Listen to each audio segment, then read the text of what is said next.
안녕하세요. 소고기 좋아하는 예비시댁 때문에 파혼을 결정한 저의 이야기를 해보려고 이렇게 저희 사연을 적어보내게 되었습니다. 예비시댁의 파혼을 통보하기 한 달 전에도 충분히 파혼 이야기를 꺼낼 일이 있었는데 무슨 좋은 꼴을 보겠다고 제 인생의 소중한 한 달을 그렇게 낭비했나 싶은 생각뿐이에요. 세상에 시집살이가 하고 싶어서 결혼을 하는 사람은 모르긴 몰라도 아마 이 세상에 단 한 명도 없을 겁니다. 하지만 혹시나 내가 결혼할 집이 말로만 듣던 시월드는 아닐까 걱정하는 사람은 많을 거예요. 저 또한 그런 사람들 중에 한 명이었지요. 만에 하나 이혼을 하게 된다면 남편하고 문제가 있어서 하는 게 정상이지. 두 사람은 아무 문제 없는데 시댁 식구들 때문에 이혼하는 건 정말 말도 안 되는 일이라 생각했죠. 남자친구와 결혼 이야기가 오가기 시작하고 나서 대놓고 너네 집이 시월드냐고 물어볼 수는 없는 노릇이다 보니 우연을 가장해 남자친구에게 유튜브에 올라온 다른 분들 사연 같은 걸 이래저래 틀어줬던 적이 있어요. 그리고 어머님도 혹시 이러시냐 하고 은근슬쩍 물어봤었죠. 늘 돌아온 대답은 우리 엄마는 절대 저러실 분이 아니라는 대답이었습니다. 그런데 생각해보니 자식 입에서 우리 엄마 시월드 시어머니다 하는 대답 듣는 게 더 어렵겠구나 싶었습니다. 한편으로는 제가 너무 속물 같아 보이기도 했지요. 우리 엄마도 남자친구한테는 혹시나 첫자 장모님이 될 수도 있는 거잖아요. 게다가 저도 아래로 남동생이 한 명이 있는데 말인즉슨 저 또한 누구한테는 신우가 될 사람이고 저희 어머니 또한 누구한테는 시어머니가 된다는 소리잖아요. 사람이 느끼는 게 상대적이다 보니 저는 정말 우리 집만한 집이 세상에 또 어딨냐 생각해도 누군가에게는 우리 집이 시월드라고 느낄 수 있는 거 아니겠어요? 그렇다 보니 직접 당해보기 전까지 모르는 일을 두고 결혼을 할지 말지 정하는 것도 우스운 일이라고 생각했어요. 그렇게 2년이라는 연애 기간 끝에 남자친구와 결혼 준비를 시작하게 되었습니다. 다들 그렇게 하듯이 남자친구를 저희 집에 먼저 인사시켰어요. 저희 아버지는 시간을 내기 조금 그래서 저희 어머니하고 동생하고 이렇게 넷이서만 만나게 되었습니다. 자리는 상당히 분위기가 좋았고 무엇보다 동생하고 남자친구가 죽이 잘 맞는 것 같아 기분이 좋았습니다. 자리 끝나고 나서는 동생하고 남자친구가 의기투합해서 둘이 따로 자리를 만들어 시간을 보냈습니다. 그때 같이 PC방 가서 게임도 하고 당구장 가서 당구도 한 게임 치고 마무리로 술 한잔 하고 그랬나 봐요. 술 먹으면서 나름 진지한 이야기도 나눴나 본데 무슨 이야기 나눴는지는 모르겠지만 무엇보다 동생이 참 남자친구를 마음에 들어 했어요. 벌써부터 매형매형 거리면서 전날 있었던 일을 이야기해주는데 그런 부분도 참 마음에 들었습니다. 내 가족하고 시작부터 이렇게 잘 지내는데 그걸 싫어할 사람이 어디 있겠어요.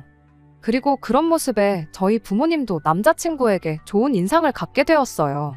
처음 예비시댁에 인사를 드리고 왔을 때만 해도 저희 가족들이 남자친구에게 좋은 처가 식구들이 되리라 믿어 의심치 않았던 것처럼 저 또한 저희 예비시댁 사람들이 저에게 좋은 가족이 되어주겠구나 하는 생각을 했어요. 조금 수다스럽긴 하지만 싹싹해 보이는 예비신우에 여자들끼리 시간 보내라고 두 아이들 돌보는데 여념이 없던 예비시매부. 그렇게 두 사람만 봐도 이상적인 가정을 꾸리고 있구나 하는 생각이 들었고 조금 무뚝뚝해 보이긴 했지만 예비며느리 온다고 상다리가 휠 만큼 진수성찬을 준비해주신 예비시어머니 보고 내가 대접받고 있구나 하는 생각이 들었습니다.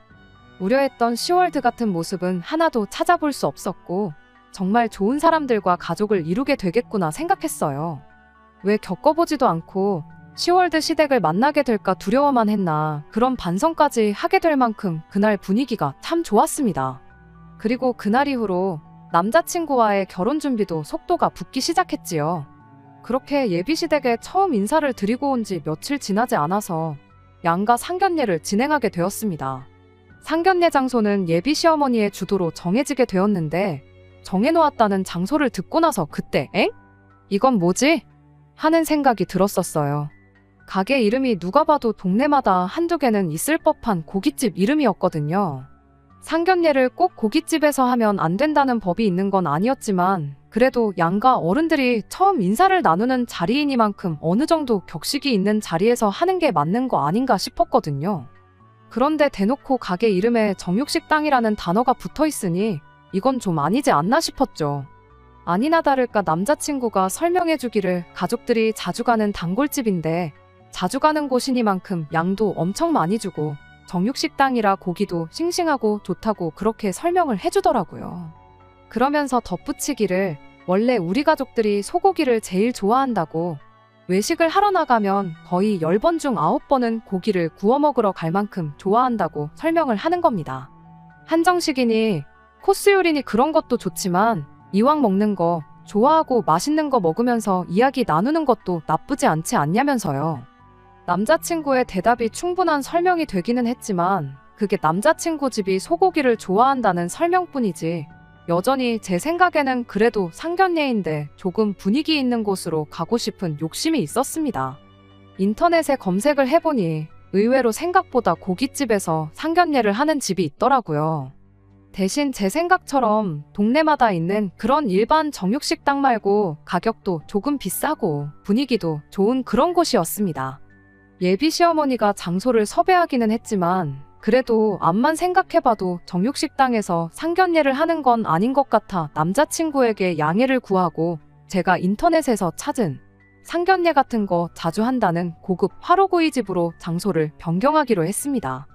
자리도 룸이 따로 있었다 보니 이야기 나누기도 훨씬 좋겠다 싶었거든요. 가격도 비싸고 예비시 부모님이 자주 간다는 거기에 비교해서 양도 얼마나 더 줄지는 모르겠지만 비용이야 뭐 남자친구와 제가 나눠서 내면 되는 부분이었으니 문제될 건 없었어요. 고기도 최고급 한우의 부위도 선별해서 준다는데 모르긴 몰라도 예비 시어머니가 절대 싫어하지는 않을 거라는 확신이 있었습니다. 이왕 가는 거 장소를 바꾸면 어떻겠냐는 제 제안에 남자친구도 흔쾌히 그렇게 하겠다고 했고요. 그렇게 며칠 지나지 않아서 상견례 당일이 되었습니다. 제가 맘대로 장소를 바꿔서 혹시나 예비 시어머니가 싫어하면 어쩌나 싶었는데 이런 데는 또 처음 와본다며 엄청 좋아하시더라고요. 며느리 덕에 이런 데서 좋은 고기도 다 먹어본다며 기분이 좋아 보이시길래 마음이 놓였습니다. 자리에 앉자마자 난데없이 예비 시어머니가 당신들이 얼마나 고기를 좋아하는지에 대한 이야기를 꺼내왔습니다. 평생 고기랑 밥 둘 중에 한 가지 음식만 먹을 수 있다면 당신들은 고민도 하지 않고 고기를 선택할 만큼 소고기를 좋아한다고요. 한번 외식 나갈 때마다 20-30만 원은 우습게 쓰고 온다고 그래서 그만큼 외식을 자주 못한다고 그런 이야기를 하셨는데 그때까지는 아마 상견례 장소로 굳이 고깃집을 선택한 이유에 대해 저희 부모님을 이해시키고자 그런 이야기를 꺼낸 거라고 생각했어요. 제가 처음 예비시댁에 인사드리러 갔을 때 빈손으로 가긴 뭐해서 과일 바구니를 사가지고 갔었는데 그때 이야기도 꺼내더군요. 굳이 앞으로 우리 집에 뭐를 사가지고 올 거면 다른 거 다 필요 없다고 마트 가면 고기도 선물용으로 포장돼서 나오는 거 있지 않냐고 앞으로는 그런 거 사오면 된다고 콕 집어서 이야기를 하시더군요. 안 해도 되는 쓸데없는 소리를 꺼내시는 게 처음 인사드리러 갔을 때랑은 사뭇 다른 느낌에 조금 당황을 했지만 자리에 모두 앉고 나서 부모님들끼리 사소한 이야기들 나누기 시작하니 그때는 또 별다른 조짐은 보이지는 않았습니다. 잠깐 간단한 이야기를 나누다가 본격적인 이야기는 식사하면서 하자고 직원분을 불러 고기를 주문했어요. 얼마 지나지 않아 직원분이 카트 한가득 테이블 세팅을 가지고 오셨죠. 테이블에 빈자리가 보이지 않을 만큼 여러 가지 정갈한 밑반찬들이 상위에 깔리기 시작했는데 예비 시어머니가 직원분에게 말 한마디를 건네시더군요. 이런 쓸데없는 것들이 다 고깃값에 포함되어 있는 거 아니냐고 쌈채소만 남기고 싹 다 걷어가도 좋으니 고기나 몇 점 더 달라면서 말이죠. 남자친구가 멋쩍었는지 오늘 날이 날이니만큼 비용은 걱정 마시고 드시고 싶은 만큼 드시라 한마디 해주면서 상황을 정리하긴 했는데 그날 예비 시어머니의 기행동은 그게 끝이 아니었습니다. 밑반찬이 깔리고 얼마 지나지 않아서 숯불이 들어왔어요. 고기가 나온 것도 아닌데 예비 시어머니가 집게를 들고는 손잡이가 제 쪽을 향하게 해서 놓더군요. 이어서 고기가 들어왔는데 직원분한테 고기는 저쪽으로 놔주세요 하고는 제가 앉아있는 자리를 가리키셨습니다. 밑반찬 깔린 가지수가 워낙에 많았다 보니 어수선한 게 싫어서 그러시는 건 줄 알았는데 그게 아니었어요. 그 자리에서 고기는 당연히 예비 며느리가 구워야 한다는 일종의 사인이나 마찬가지였지요. 하지만 애초에 예약한 곳이 가격이 있는 곳이었던 만큼 고기는 직원분께서 다 익을 때까지 구워주시는 그런 시스템이었다 보니 제가 고기를 구울 일은 없었습니다. 직원분이 고기는 이쪽에 두고 자기가 구워드릴 거라 그렇게 설명하니 예비 시어머니가 그러냐고 멋쩍게 대답하고 마르셨어요. 그리고 애석하게도 저는 그날 예비 시어머니의 그런 행동들에 대해 전혀 눈치를 못 채고 있는 상황이었습니다. 다른 건 몰라도 고기를 좋아한다는 말은 진짜구나 싶었어요. 불판에서 고기가 익기가 무섭게 엄청난 속도로 고기를 드시기 시작했거든요. 직원분이 아직 안 익었다는데도 예비 시부모님은 우리들이 고기를 먹으러 다닌 지가 몇십 년 세월인데 그런 걸 모르겠냐며 덜 익었다는 직원분 말도 무시하고 말 그대로 흡입을 한다는 말이 어울릴 만큼 먹어대기 시작했어요. 식사 중반쯤부터 본격적인 이야기를 나누게 되었어요. 이미 남자친구와는 반반 결혼을 하는 쪽으로 이야기를 해놓은 상황이었다 보니 따로 심각한 이야기는 나눌 게 없었고, 제가 보기에는 상견례 분위기도 서로가 양가에 인사를 드리러 왔을 때처럼 분위기가 좋았구나 생각했어요. 그렇게 상견례 자리가 끝났는데 예비 시어머니가 한마디 툭 던지더군요. 다른 건 다 좋은데 며느리가 구워주는 고기를 못 먹어본 게 아쉽다고요. 우리 집에서 이쁨 받으려면 고기를 잘 구워야 할 텐데 라는 예비 시어머니의 말 한마디가 끝나기 무섭게 저희 어머니께서 중간에 말을 가로채서 저 대신 대답을 하셨어요. 집에 하나밖에 없는 딸이라 공주님처럼 키워서 고기 같은 거 잘 못 굽는다고요. 혼자서 라면도 겨우 끓여 먹는다고. 아마 우리 딸한테 고기를 굽게 시켰으면 고기가 아니라 숯덩이를 드셨을 거라고 그런 식으로 대답하셨습니다. 그때까지도 저는 별 생각이 없었다 보니 엄마가 왜 저런 대답을 하는가 싶은 생각뿐이었어요. 고기를 잘 굽는지는 모르겠지만 그래도 저 나름 자취생활 몇 년 하면서 음식하는 것만큼은 자신 있었거든요. 남들 간단하게 배달 음식이나 편의점 도시락 같은 걸로 식사할 때 저는 영양 균형 같은 거 생각해서 직접 장도 보고 음식하는 것도 나름 취미를 붙여서 잘하고 있는데 왜 굳이 저런 소리를 하시나 싶었죠. 오히려 손재주 없다는 저희 어머니 말에 예비시댁 쪽에서 저를 이상하게 보면 어떡하나 그런 걱정이었습니다. 집에 돌아와서 어머니한테 왜 그런 쓸데없는 소리를 했냐고 따지니 쓸데없긴 뭐가 쓸데없는 소리냐며 나중 가서 당신한테 고마워하지나 말라고 그렇게 한마디 하고 마시더라고요. 그리고 조금 촉이 이상하시다며 예비사돈분들이 어떤 사람들인지 갈피가 안 잡히니 저한테 조심하라는 식으로 조언 한마디 해주셨어요. 지금 와서 생각해보면 제가 너무 눈치가 없었고 어른들 말이 틀린 게 없다는 말이 무슨 말인지 딱 알 수 있는 부분이었네요. 아무튼 그렇게 상견례도 마치게 되었으니 남자친구와 그 전보다 훨씬 더 본격적인 결혼 준비를 시작하게 되었습니다. 웨딩 사진도 찍고 스드메도 알아보고 청첩장 디자인을 고르는데 이제 진짜 결혼을 하는구나 싶었죠. 그렇게 결혼 준비하면서 예비 신우의 생일을 맞아 예비시댁 식구들을 또 한 번 만나게 되는 자리가 있었습니다. 장소는 말할 것도 없이 처음 예비 시어머니가 상견례 장소로 점 찍어뒀던 예비시댁 근처에 있는 정육식당이었어요. 정말 외식은 무조건 소고기만 한다는 그 말이 사실이구나. 집안 식구 누구라고 할 것 없이 소고기라면 환장을 하는구나, 그런 생각이었습니다. 가게 안에 들어가니 다른 것보다 정말 상견례 장소를 바꾸길 잘했다는 생각밖에 들지 않을 만큼 손님들이 북적댔습니다. 불경기라는데 그래도 먹을 사람들은 먹으러 다니는구나 싶었고 동네에서 제일 가는 맛집이라는 말도 무슨 말인지 알겠다 싶었어요. 예비 신혼에 아이들이 둘이나 있었다 보니 8명 자리를 안내받았습니다. 당연히 아이들 옆자리로 예비 신우와 예비 시매부가 앉을 것이라 생각했고 저는 남자친구 옆자리에 앉으려고 자리에 서서 남은 사람들 앉기를 기다리고 있었어요. 제 생각대로 아이들이 가장 안쪽 자리에 하나씩 자리를 차지했고 이어서 예비 시매부가 자리에 앉고 예비 신우가 그 맞은편 자리로 따라 앉으려고 하는데 예비 시어머니가 난데없이 저보고 먼저 들어가 앉으라며 제 등을 떠미는 겁니다. 그때까지만 해도 저는 생일 주인공인 예비 신우가 가운데 자리에 앉을 수 있게 배려해주는 거라 생각했고 아무 생각 없이 자리에 가서 앉았는데 이어서 예비 시어머니가 제 옆자리로 앉는 게 아니겠어요?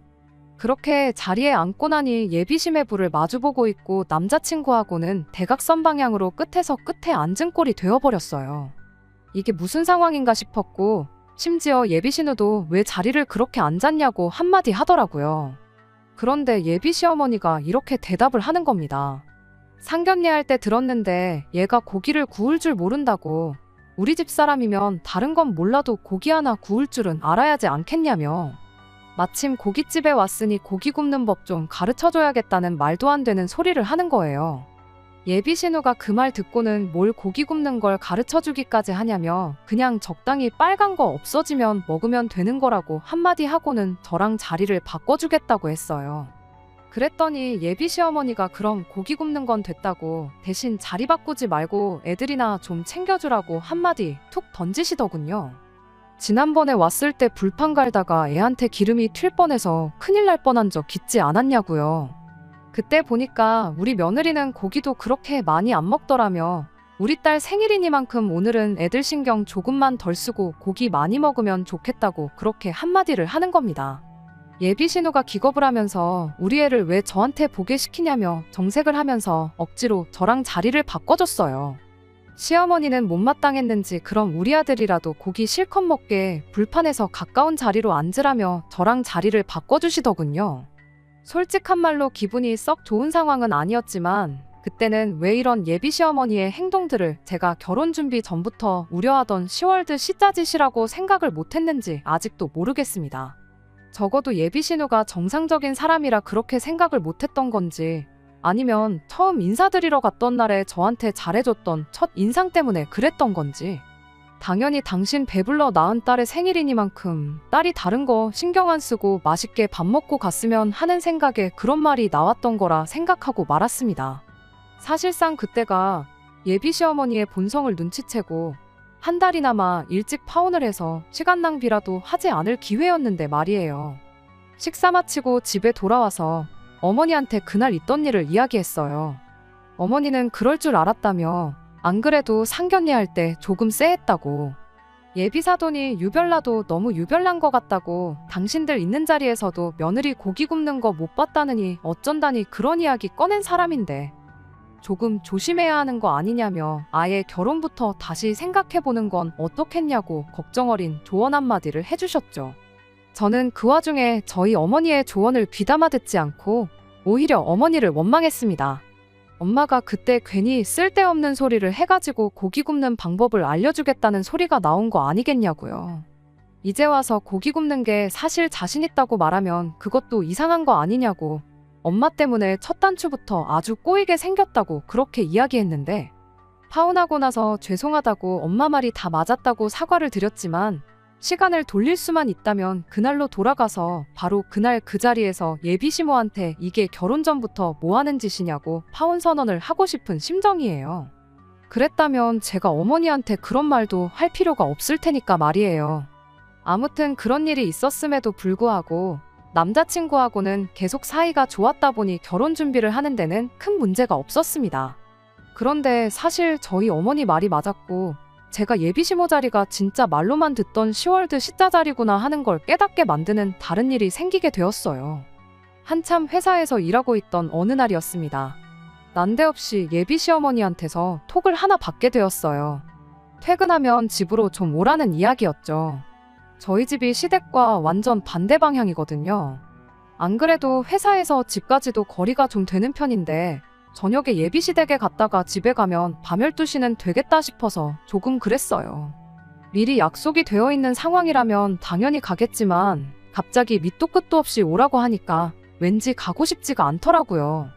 게다가 그 주에 회사 일도 엄청 바빴고 야근도 많았거든요. 게다가 그날이 금요일이었다 보니 피로가 거의 최대치에 달한 시점이었어요.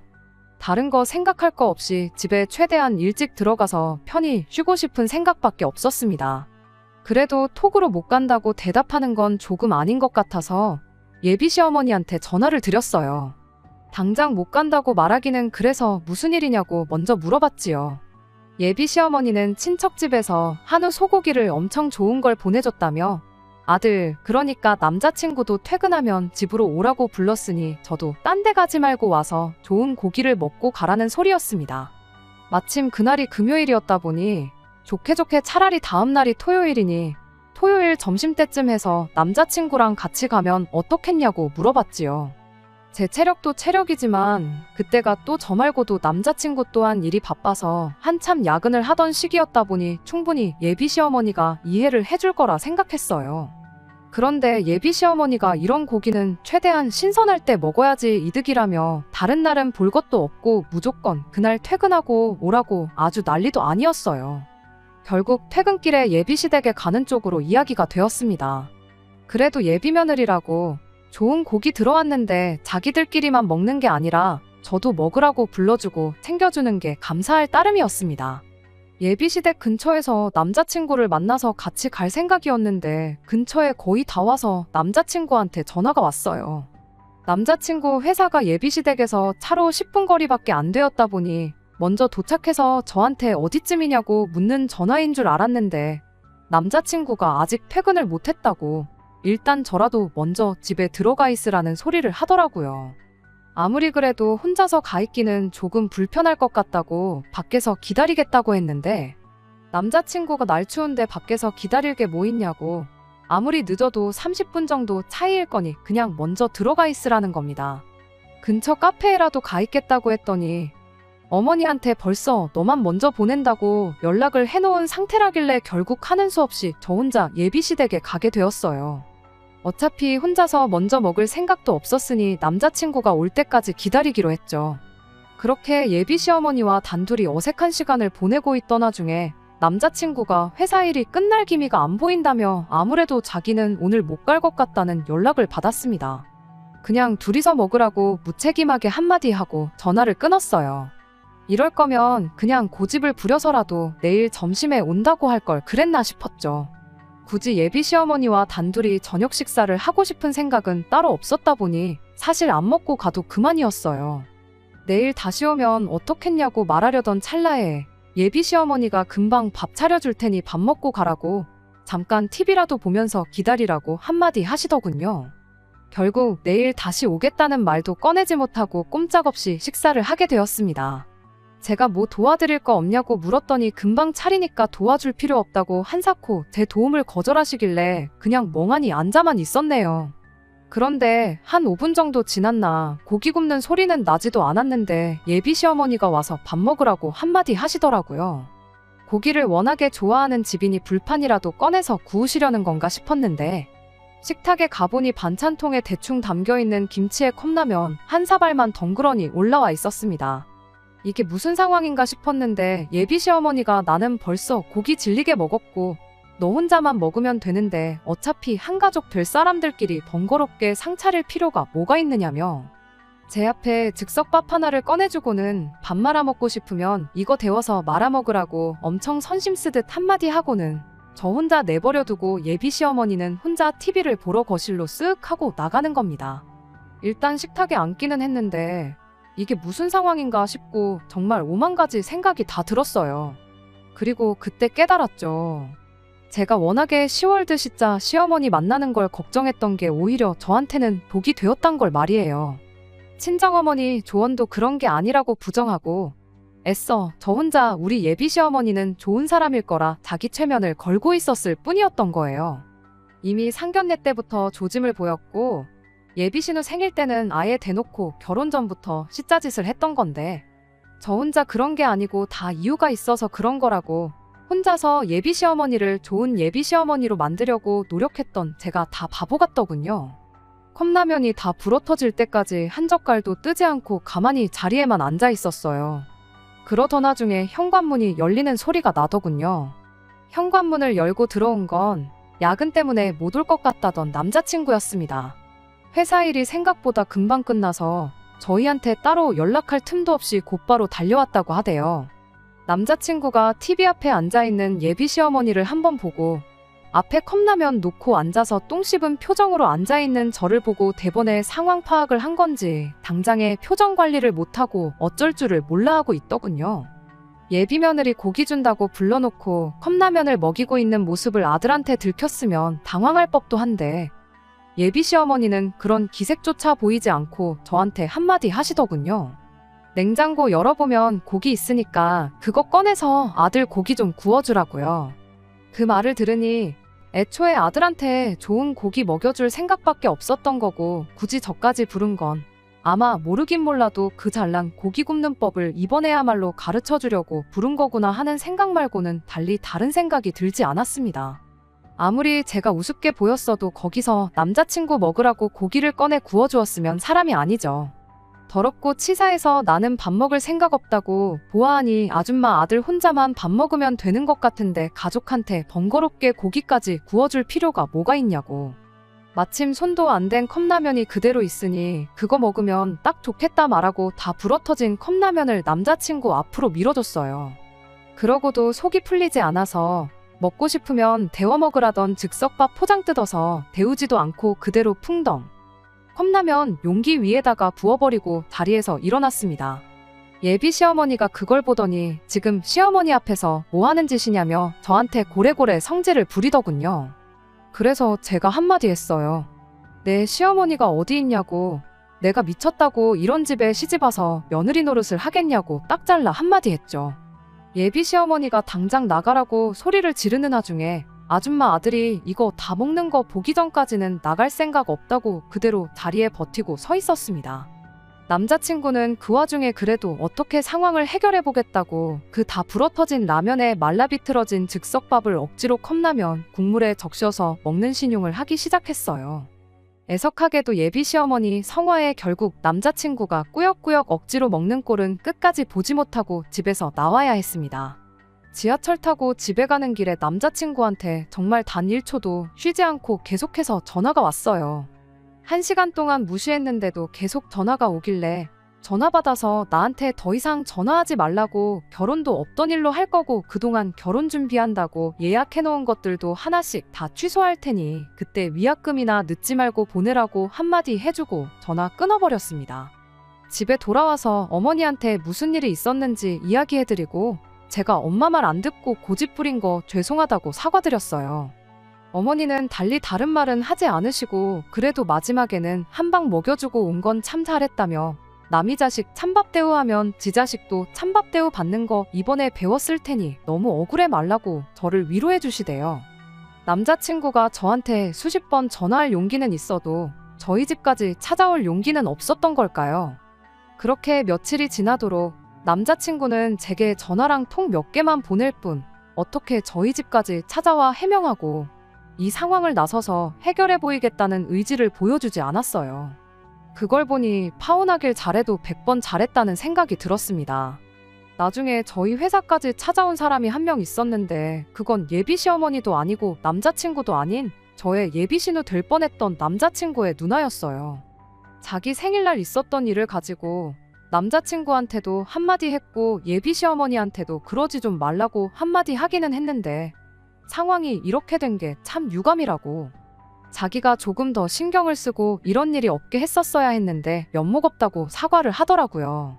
그러면서 동생, 그러니까 남자친구가 아주 엄마랑은 안 보고 살겠다고 집안 분위기가 말도 아니고 예비 시어머니도 나름 이번 일을 계기로 반성을 많이 하신 것 같은데 어떻게 다시 동생하고 잘해볼 생각이 없냐고 물어오대요.